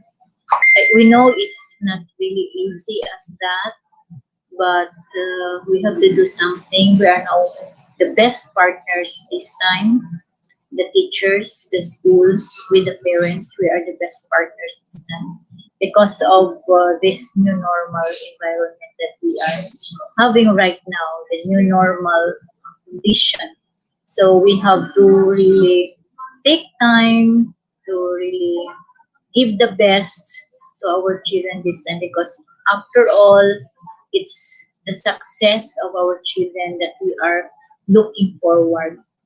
So with that, we hope we have given you some tips on positive parenting for our children in this time of the new normal, and this time we have the distance learning for the learning of our children. So thank you very much for listening, and soon we will entertain some more questions later on. Thank you very much for listening.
Good morning, participants.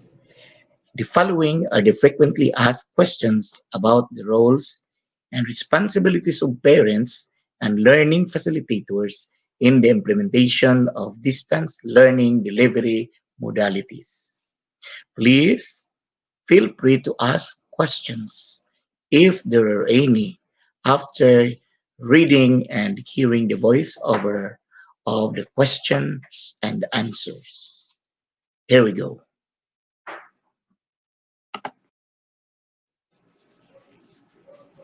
How can learners in kinder to grade 3, particularly those living in the remote areas, learn how to read, write, and count, since face to face learning with a teacher is not possible now?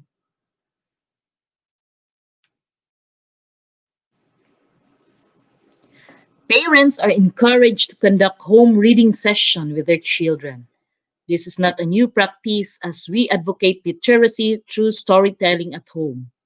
In fact, the government recognizes the duties and responsibilities of the parents in nurturing their children pursuant to Section 1, Article 220, Chapter 3 of the Family Code, to keep them in their company, to support, educate, and instruct them by right precept and good example, and to provide for their upbringing in keeping with their means. If there are no books available at home, parents may refer to the stories in the SLM in practicing beginning reading. Teachers may also include reading materials such as Big Book and Storybook during the distribution of SLM. In case parents are not capable of teaching reading, they can start with small talk and join their children in playing where there is an opportunity to teach common vocabulary. Also, there is an option to tap volunteers who will serve as para teachers who can support parents or learning facilitators in teaching early literacy.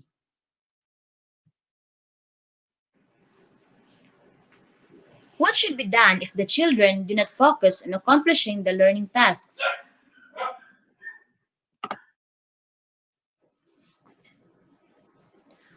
According to the Family Code, imposing necessary and rightful discipline to children is both a parental authority and responsibility.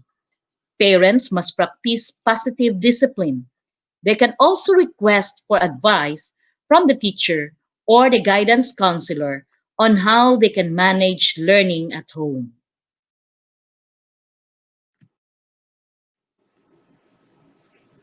What if parents themselves cannot understand the lesson? How will they teach or at least guide their children in their tasks?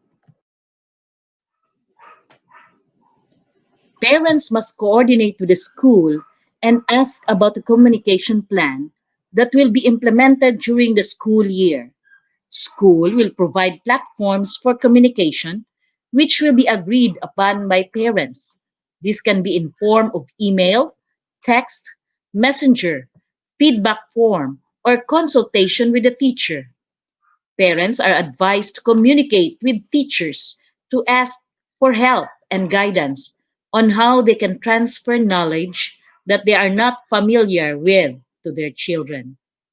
Parents may also make use of available resources in various platforms, such as online and print, which are helpful not only to learners, but also to parents in understanding complex lessons. DepEd also has LRMDS and DepEd Common, where parents can access and download materials for free. Encourage children also to take down notes on things that are unclear. Discuss those concerns during the consultation sessions with the teacher. Again, always establish an open communication with the teacher to clarify the lessons and ensure the child's mastery. How can parents work for the family's needs if they will be assisting their children with their lessons?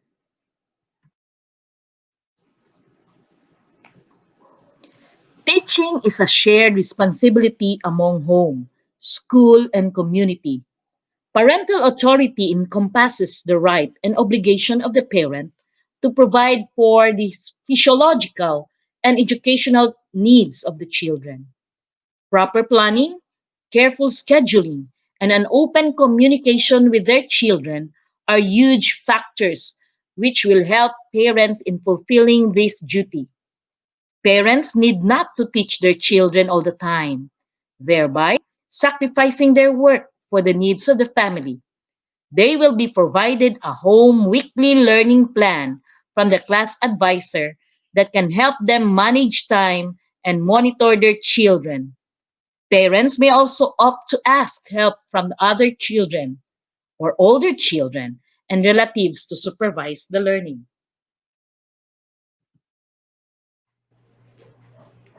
Are there other learning options for a child who do not have a computer or smartphone at home?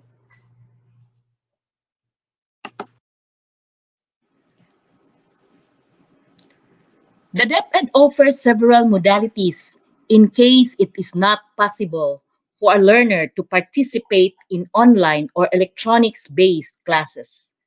Printed modular learning modality is advised in case the family does not have computers or smartphones at home. The school will make the parents understand that the modality that will be offered is the one that is amenable and feasible for the school and the families in the community.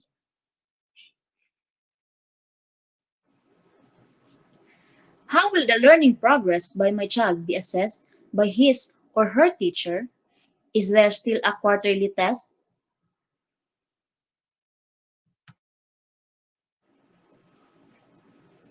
The DepEd will issue new policy guidelines on assessment in different alternative learning modalities. Should my child accomplish all the modules in all learning areas or use the computer the whole day?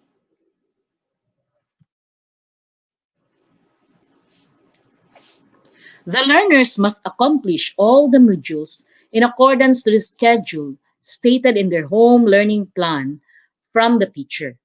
And since the modules are based on the MELC, students must accomplish all of them on time. Parents have the responsibility to constantly monitor their child's time spent on modules and or time on screen. Modular or online distance learning does not mean working on bulks of modules, trying to finish everything, or staring at a computer screen 8 hours a day. You may refer to the suggested screen time stipulated in this handbook. The school, through the teacher, will provide you a home learning plan, schedule, and to-do task for the learners. Parents may also guide them in doing home routine activities that will enable them to achieve the required concepts and skills.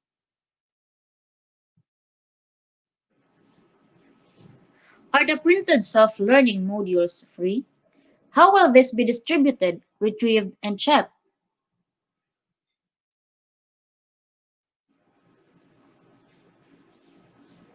The printed self-learning modules are free. These should ideally be distributed and retrieved at the school on a flexible time schedule at least twice a month, preferably Friday. Following social distancing protocol and other health measures provided by the Interagency Task Force on Emerging Infectious Diseases and the Department of Health. The schedule should be agreed upon by teachers, parents, guardians, and principal, and in proper consultation with other stakeholders. For those with smartphones, learners, or with the assistance of their parents, can take photos of their accomplished modules, answer sheets, or other outputs and send them to their teachers via real-time messaging tools like Facebook or email.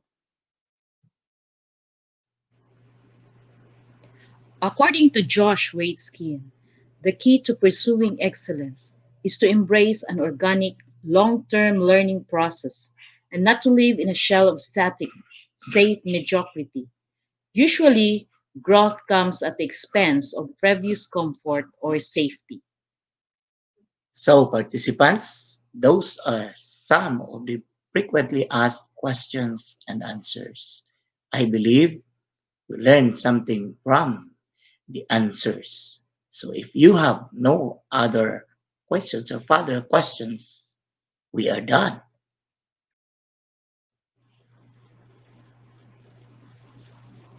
Thank you, and God bless us all.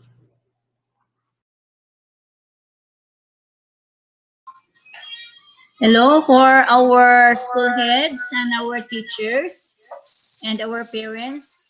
Basig na atay mga pangutana dugang. Pwede ninyong ibutang sa atong chat room para atong matubag ang mga dugang pangutana if we still have. And Sir Dudes, thank you very much. He will still join us. Basig na pa siya ika-share dugang. Sir Tony, si Ma'am Cherry Ann, we are here live para kung napay mga dugang pangutana from our audience, pwede na tong tubagon. Pwede ninyong ibutang sa chat room. Madelay lang siya gamay, mga 1 minute.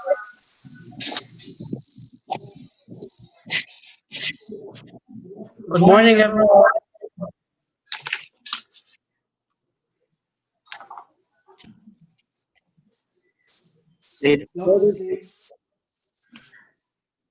Hello. Siguro, I will start. Basig na pa yung mga pangutana regarding katong naa sa remote areas. Pangutana sa mga ginikanan, sa nila pagtudlo sa ilang mga anak, especially katong mga kindergarten and lower grade levels. Learners na to from kinder to grade 3. So, sa gilmo na, sa gibasa a while ago with Ma'am Mayet, na pwedeng na at reading sections, no? Reading section, okay? So, mga stories na pwedeng ibasa sa mga pagkanan with their children. Okay? And then, lilipod kinahanglan nga atong isipon nga kung naa na sa balay, mga bata, wala na sila'y makatunan. In fact, na atay na atong preparar for our kindergarten na diin atong hatagan correct nato itong mga misconceptions, mga myths na dili tama, no, nga giisip sa atong mga ginikanan apan ato siyang i-try o correct kay hunahuna sa mga ubang ginikanan. Once na sa kindergarten ng mga anak, wala na silang mabasa ang sulat. No? But then we are telling our parents na naay panahon mga bata nga mukatun sa pagbasa. So, not necessarily sa kindergarten nga mubasa na gyud sila. But then, na ibang mga bata po na paspas, namubasa sa good sila, pero dili na ito consume. So, wala na sila sa ang atong mga bata, atong mga ginikanan, pwede na ito silang i-apply sa atong mga simple tasks, like pamilok sa mga labhunon, no? Or mga kinlinaman, and then count, buo. So, saan na tao na pagkatong sila has counting. Nakabuo. Manghugas usa, pwede na rin silang apilon sa mga simple tasks like pagpanghugas, mag-ihap sa mga plato, mag-ihap sa mga kutsara, mga tinidor, already counting. O in terms of reading, beginning reading, ato po silang i-expose sa different sounds muna. Mag-start magita sa mga different sounds sa animals, noise in the environment, like tingog sa jeep, sa pedicab. So, hindi na magsugod. Not necessarily sa balay na ang mga bata, hindi na sila magkaton. Daghan kaitang dapat pwede na itong ihatag sa ilang at home. And even sa kanang sa mga bata, while mag-play sila, bahay-bahayan, nag-kuhan na sila, nana sila concept, ha? Puro na sila mga concepts na naay mga members of the family, no? Na ay role sa papa, na ay role sa mga ay mga anak. Nagpuro na sila ang because play is part of growing up. Di sila makatong halubilo sa ilang mga kauban. No? So, dili ko to himo na lisod kaayo because children feel learn at home when they are at home. No? With the guidance of the parents. Okay? So, napabatay ubang mga pangutana din ha? Sir Tawin, naabay na post og mga questions gikan sa atong school head, sa atong mga teachers o some parents. Actually, sa kindergarten, natay ihatag na toolkit. Natay ihatag na toolkit sa ato ang mga ginikanan. Wala ko lang ma-finalize kay ano ang ginikanan. Wait, wala tayo ma-finalize because pahaong pa na mo, kaya binisalot naman dyan siya.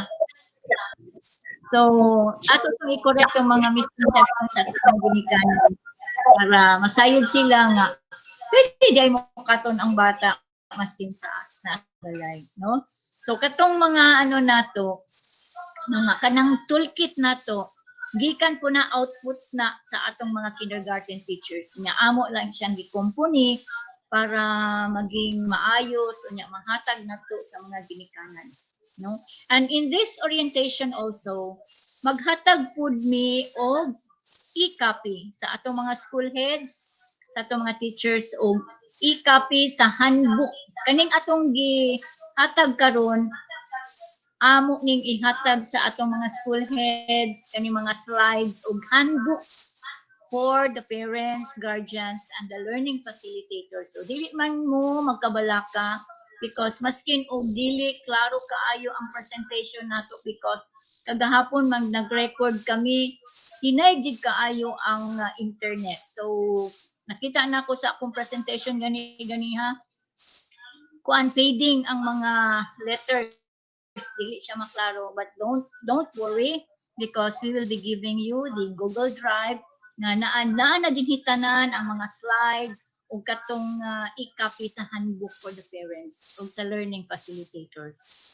No? So, among lang gustong ipaabot ninyo nga kung pwede ma-relay pod ninyo sa inyong mga ginikanan kining ato ang gihimo karon kay nakita na mo nga doon na po'y daghang mga questions atong mga ginikanan, especially now nga na ila na gyud nang nasinat or na ila na gyud na experience karon how is it sa printed modular learning delivery modality, no? So siguro we believe that our school heads and teachers will be able to really address if there are still problems existing.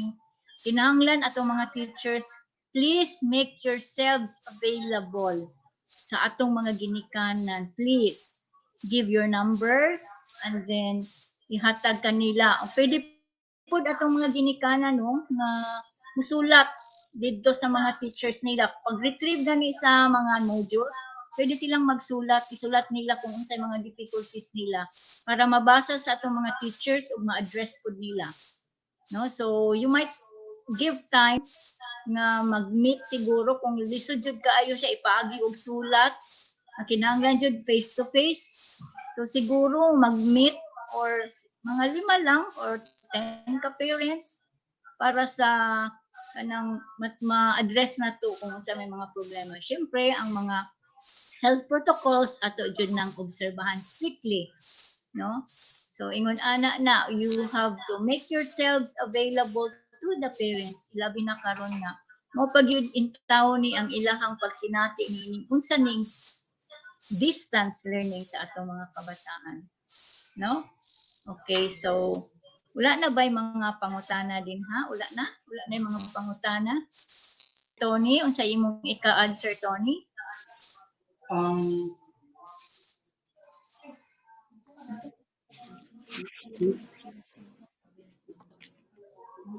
Sige, Sir Tony.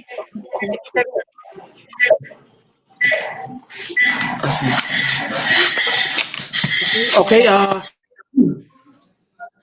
as regards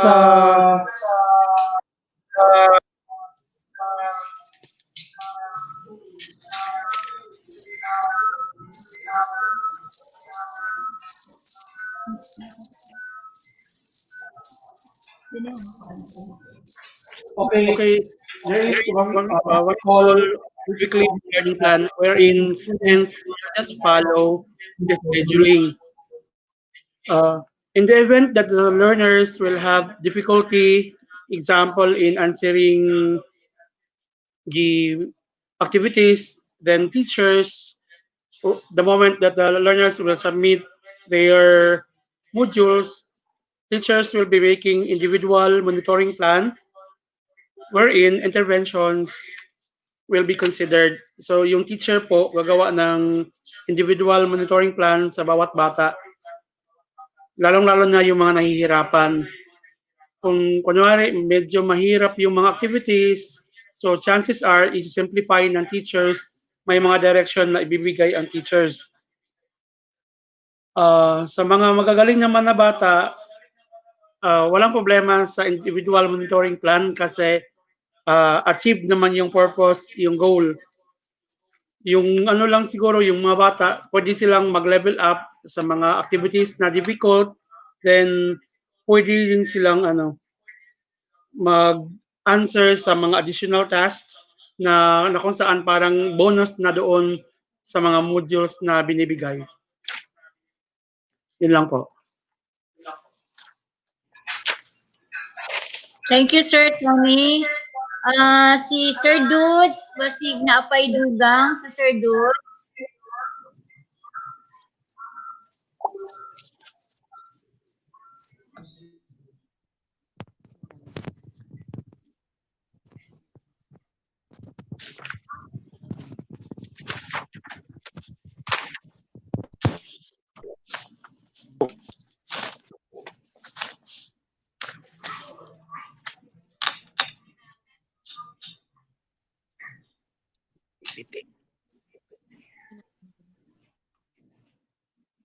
Lumam. Wala akong connection. Yes, Sir Dudes. Ikaw na. Live ka na, Sir Dudes. Good say go. Question ma'am. Putol. Hindi ang signal, ma'am. Sa apang question. Basi na ka pa idugang sa imuhang mga advices para sa atong mga ginikanan, Sir Dudes. Wala na question, ma'am. Wala na, Sir Dudes. Pero basig na pa kay idugang mga tips para sa atong mga ginikanan. To all the parents, di lang siguro nato kayo karaganing dibdibin. Di lang kayo nato ingon nga maghuna-huna tag-on sa ang lisod. What is difficult to attain, but maningkamot lang ta to assist sa atong mga bata kay somehow this is also the right time for us to make up na medyo nakafocus lang ta sa atong trabaho, wala kay ta sa mga bata dito sa school. This time kuha na gyud ta, partner na gyud ta, teachers, then parents, then I presume and I believe na ang communication between the teachers o ninyo open kaayo as of this time of new normal. So feel free, ayaw lang gyud ta magkaulaw mangutana, and then naara gyud permanente na ato mga teachers to assist us more than willing to give their time, and nakatawagan ni ko sa murag na-touch gud ko sa experience sa share sa ako while we're having the monitoring somewhere in San Isidro. Ang teacher, as they made the surveillance of how the students or how the learners cope up with the new normal, the answering of their modules. Nakakita sila ko sa kabata, grade 2, nagdapa-dapa gyud din to sila ang balkon sa ilang balay. Naghapin og banig, nag-answer siya sa module sa math. Pagkakita ni sa iyang teacher, ingon dayon siya nga, ay teacher, suroy lagi mo, di ba distancing? Kuya, afar na sila distancing to, or gituwag siya sa teacher niya. Amo lang gi-check long kung nagtrabaho jud mo sa iyong module. Karon happy mi nga nakakita sa imo nga ning kamot ka. Siya sayon ra gyud ang uban teacher, pero nagyo lisod nga wa gyud nako naansiran ang tubag na sa teacher, which is correct. Sige lang, tiwasa lang gyud ang kaya nimo, kay kanang di nimo makaya, ako ato nang iskedulan, ato ta sa purok unya, ato na nga balikan ang wa nimo nasabtan. So in that sense, makita nimo nga do na gyud gyapoy pulos ang ato ang modality nga napili o inyong gipili nga modality, knowing that with the support of the parents, encouragement, rewards, whatever good words na atong gigamit, ang bata maningkamot jud na. So plus the teachers giving also their best support through surveillance, kahit at far makita lang nila nga ang mga bata nagtrabaho sa prescribed hours. So nindot na kay na siya nga impact din na sa iyang learning.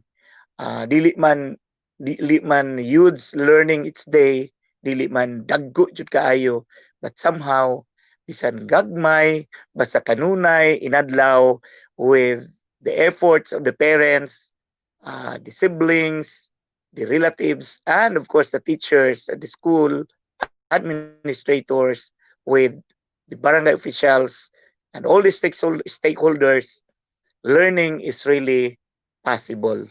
So dili lang gyud ta magkuan mga ginikanan o ganaganing mga feelings nga unsa tawag ani lisod, kay kami pud sa Department of Education naning kamot jud pud nga makalibre ta sa module unya maka-devote sa among oras para sa maka-devote sa mga oras para sa pag ikot-ikot, paghatag og support o monitoring kung asa dapit ang lisod nga asa pud mi pwede mo insert. Mao ra siguro naman ko ni taas na kayo. Okay, Sir Dudes. Salamat kay Sir Dudes. Anyway, napatay ang full time. It's still 11 o'clock. O pwede pa tang mudugang. O napay idugang. Si Ma'am Cherry Ann might add something sa iyahang presentation kaganina. Ma'am Cherry.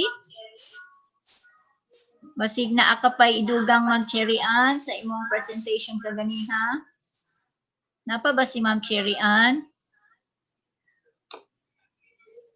Okay, wala na siya naka-online, but then gusto lang nako pong yeah. I-clarify regarding kato ganito in time, no, na-mention ko nihan ito ni Sir Tony, ako online, na-mention sa ako po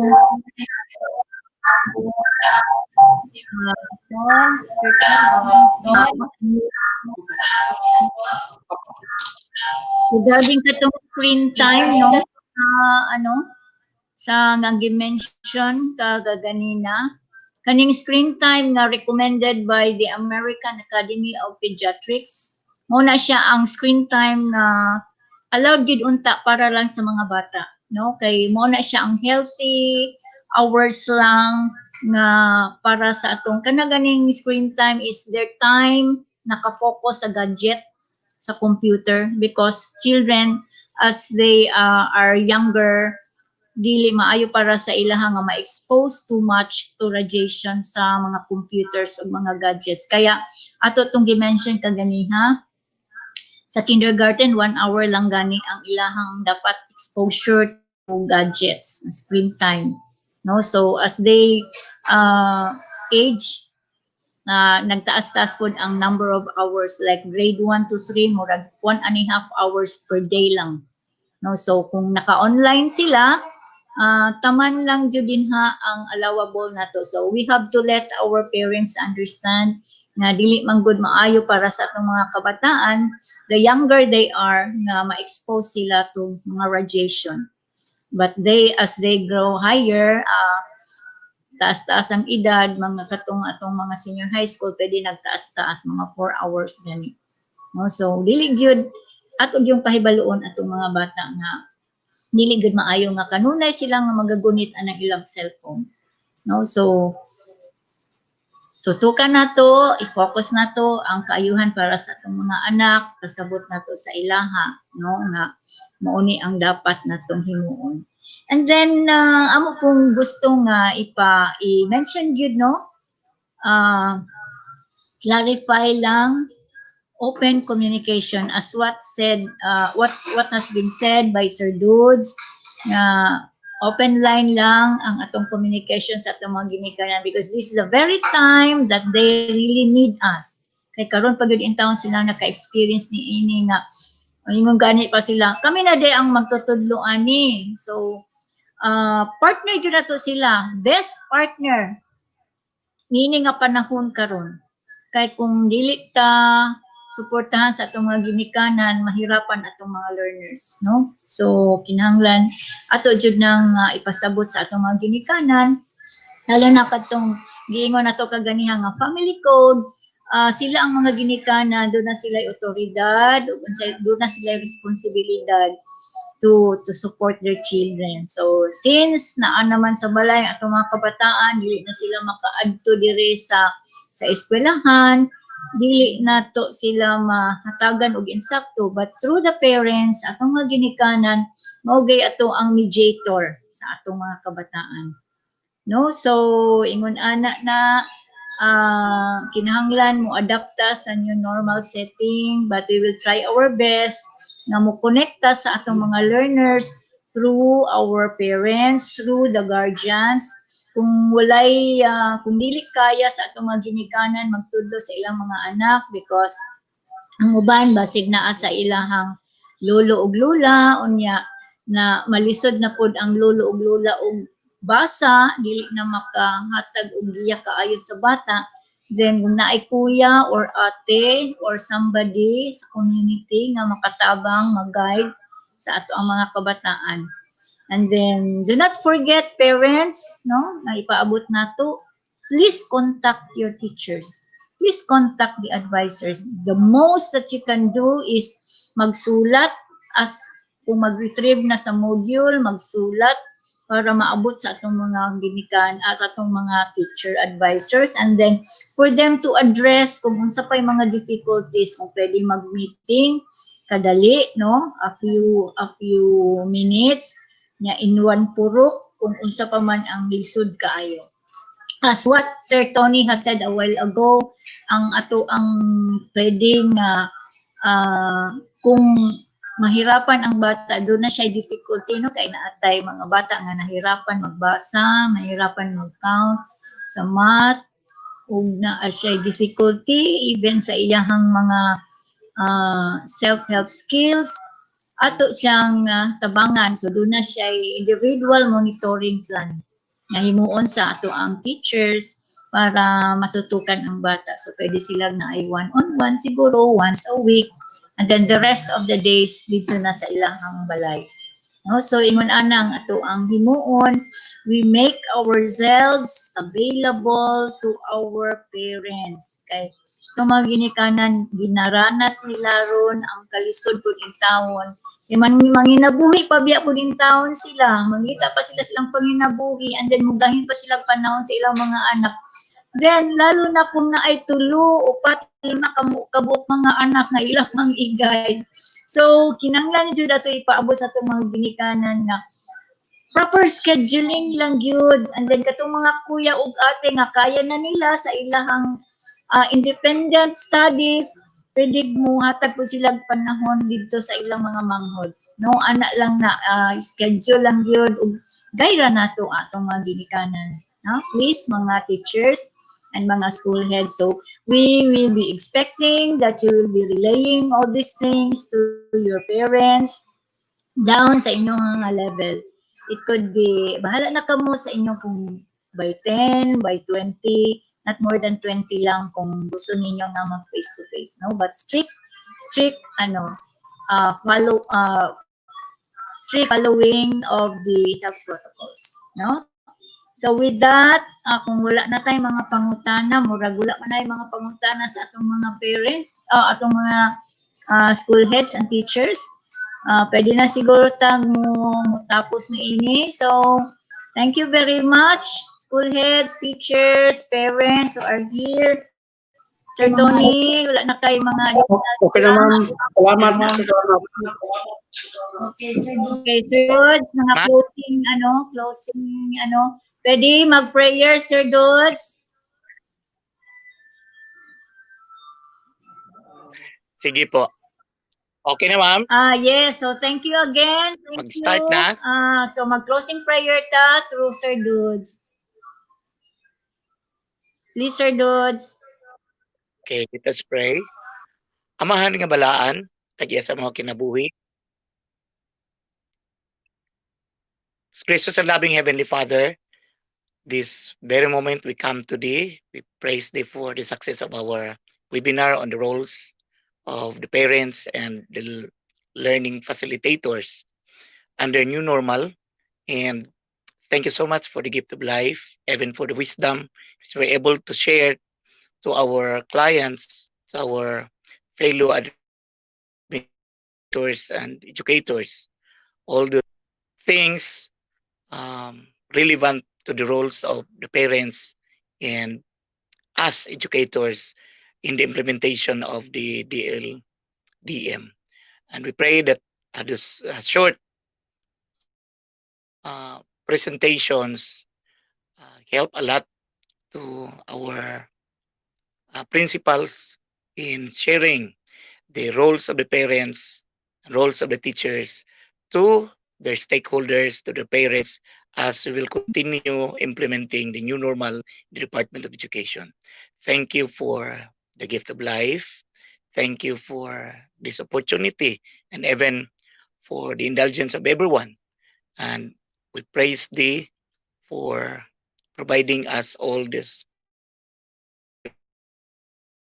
spiritual and material blessings that keep us going each day, and especially for answering all our prayers and for giving us guidance in our work and in our roles as your children and as leaders of these young souls. Thank you for making us instrument of this endeavor, and thank you for everything. All of this we pray in the name of the Father and of the Son and of the Holy Spirit. Amen.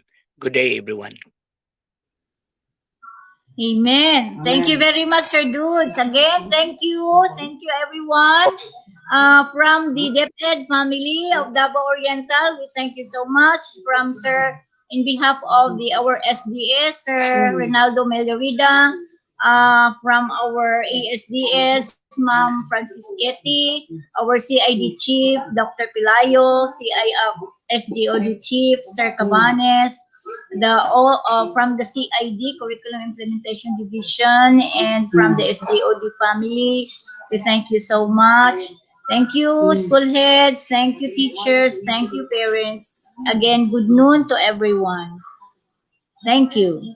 Bye-bye. Bye. Thank you, Sir Tawing. Thank you, Sir Soliven, for joining us, for helping us as our technical management officer for this day. Salamat, Sir Soliven, and everyone.